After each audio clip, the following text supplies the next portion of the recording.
तो हम बात कर रहे हैं राहुल गांधी जी ने अमेरिका के अंदर जो कहा, उन्होंने कहा कि प्रधानमंत्री के पास ठीक उसी तरह का ज्ञान है जिस तरह का भगवानों के पास है, और वो भगवान को भी समझा सकते हैं। उन्होंने ये भी कहा कि वो साइंटिस्ट को साइंस समझा सकते हैं, इतिहासकार को इतिहास समझा सकते हैं, आर्म फोर्सेज वालों को जो है वो लड़ाई सिखा सकते हैं, एयरफोर्स को जो है पायलट के बारे में समझा सकते हैं। तो ये तमाम बातें उन्होंने कही। साथ ही साथ उन्होंने ये भी कहा कि भाई असल मुद्दों से ध्यान भटकाने के लिए, जैसे बेरोजगारी, जैसे महंगाई, इसलिए ये नई संसद भवन गई है। साथ ही साथ उन्होंने एक बड़ी बात कही। उन्होंने कहा कि अल्पसंख्यकों की हालत वैसी है जैसे 80 के दशक में दलितों की उत्तर प्रदेश के अंदर हुई है। बाद में एक बहुत बड़ा दलित मूवमेंट चला, हमने बीएसपी का उभार भी देखा, लेकिन उस वक्त तो कांग्रेस की सरकार उत्तर प्रदेश में भी थी और कांग्रेस की सरकार केंद्र में। तो क्या कांग्रेस इसके लिए जिम्मेदार है? कई सारी चीजें उधर प्रधानमंत्री ने अपना हिसाब दिया, उन्होंने वही 1585 जो राजीव गांधी जी का बयान है, 85% कमीशन वाली सरकार, उसको चिपकाने की कोशिश की है। लेकिन मैं सबसे पहले मृत्युंजय तिवारी जी आपके पास माफी के साथ आता हूं और ये आपसे जानना चाहता हूं कि राहुल जी कह रहे हैं कि असल मुद्दों से ध्यान हटकाने के लिए नई संसद भवन बनाई गई है। क्या आपको भी ऐसा ही लगता है? देखिए दीपक जी, ये तो अब जग जाहिर हो चुका है। पिछले 9 वर्षों से 2014 से जब से आदरणीय मोदी जी की सरकार बनी है भाजपा की, तब से आप देख रहे हैं देश में लोकतंत्र में विपक्ष की अपनी अहमियत है। लोहिया जी ने कहा था, अगर जिस सदन में विपक्ष की आवाज़ नहीं गूंजेगी वो सदन ही आवारा हो जाएगा।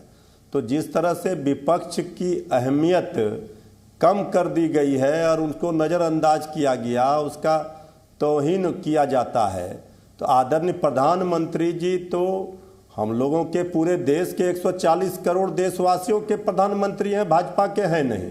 लेकिन जिस तरह से लोकशाही में राजशाही दिख रहा है, जो अंदाज दिखता है, ये तो फिर ये देश खेत खलियानों, गांव के पगडंडियों में ये आत्मा बसती है देश की, खेतों में। लेकिन आज क्या हो रहा है, इस चकाचौंध में कोई भारत से भी ऊपर अपने को समझ रहा है। अगर राहुल गांधी जी या विपक्ष कोई सवाल खड़ा करता है तो यूं ही नहीं करता है, हद हो गई। अब तो सारी सीमाओं को पार कर दिया गया। संविधान हो, लोकतंत्र हो, सारे नियम कानून कायदे इतिहास सबको ताक पर रखकर अपना जो है ये समझ रहे हैं कि मनमानी, हिटलर शाही, तानाशाही, इस पर सवाल तो दीपक जी उठेंगे। सवाल कैसे नहीं उठेंगे? अच्छा मृत्युंजय भाई, आपको लगता है कि महंगाई और बेरोजगारी एक मुद्दा है जो राहुल गांधी जी कह रहे हैं व्यापक तौर पर देश में? देखिए दीपक भाई, महंगाई और बेरोजगारी, भूखमरी, ये मुद्दा जो है ये रहेगा ही, इसको कौन नकार सकता है। लेकिन अब आश्चर्य देखिए, भारतीय जनता पार्टी केंद्र की सरकार अभी ढोल पीट रही है, 9 साल बेमिसाल मोदी जी के 9 साल स्वर्णिम काल। अब भला बताइए देश का क्या हाल कर दिया, देश बदहाल है।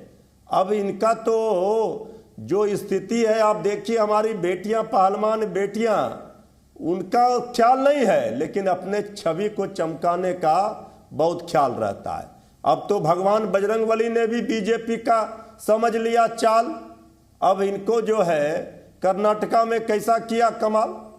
तो अब भारतीय जनता पार्टी की उल्टी गिनती शुरू होगी, सत्ता का अहंकार। अच्छा ये बताइए, महंगाई और बेरोजगारी अगर मुद्दे हैं तो क्या बिहार में महंगाई है और क्या बेरोजगारी है बिहार में?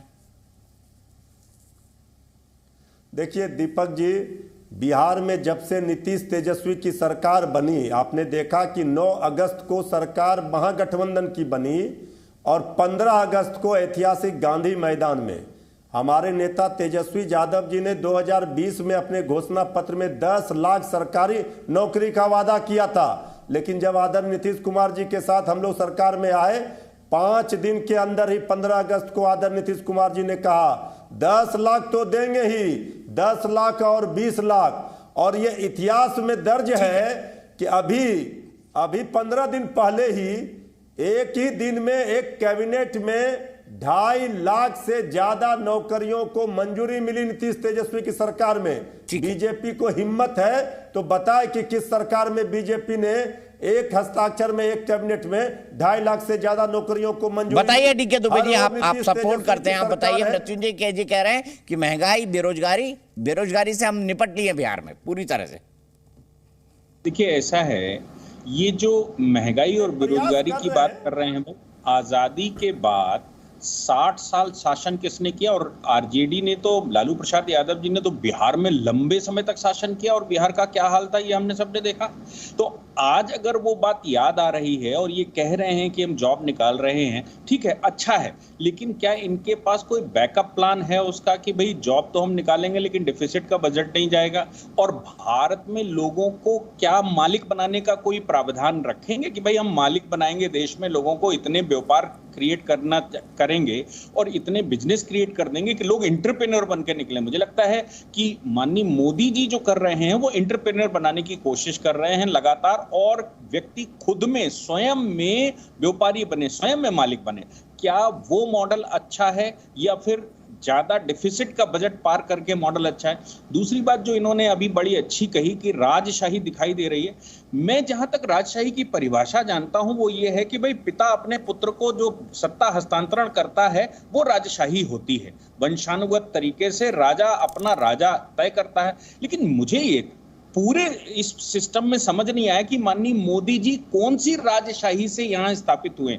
क्या वो इलेक्शन नहीं लड़ते? क्या लोगों ने वोट नहीं दिया? क्या उनको प्रधानमंत्री चुना नहीं है? और ऐसा भी नहीं है कि उनके पिताजी से उनको सत्ता मिली हो कि नहीं भाई पिताजी से सत्ता मिली, जैसा लालू जी अपने बेटे को सत्ता ट्रांसफर कर रहे हैं, अखिलेश यादव अपने पिता से ले रहे हैं, या फिर राहुल गांधी, प्रियंका गांधी ऊपर से सत्ता ले रहे। राजशाही तो मुझे लगता है वो होती है जो राजा चुना जाता है पिता के द्वारा, या और यहां पर जहां तक बात की जा रही है तो यहां तो भैया सत्ता बाकायदा चुनाव लड़कर आ रही है। तो कौन सी, किस प्रकार की ये राजशाही है, इसकी परिभाषा क्या है? तीसरी बात जो है वो विदेश की धरती पर राहुल जी का कहना और उनका कहना है कांग्रेस प्रवक्ता का कि मोदी जी भी कहते हैं 2014 से पहले। मुझे लगता है कि दोनों के स्टेटमेंट्स को एक तुलनात्मक तरीके से देखना चाहिए।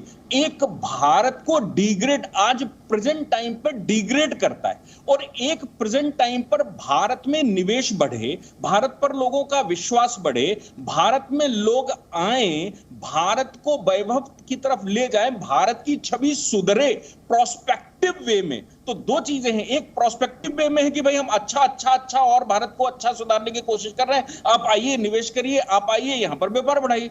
दूसरी तरफ हम ये कह रहे हैं कि नहीं, भारत में बहुत कुछ गलत हो रहा है, सिंगोल इसलिए लाया जा रहा है क्योंकि मुद्दों से भटकाने की कोशिश हो रही है, सिंगोल इसलिए लाया जा रहा है। और महिमा सिंह जी कह रही हैं कि नहीं साहब वहां तो हिंदुओं को ही केवल या जो भगवाधारी हैं उनको ही अंदर ले जाया गया।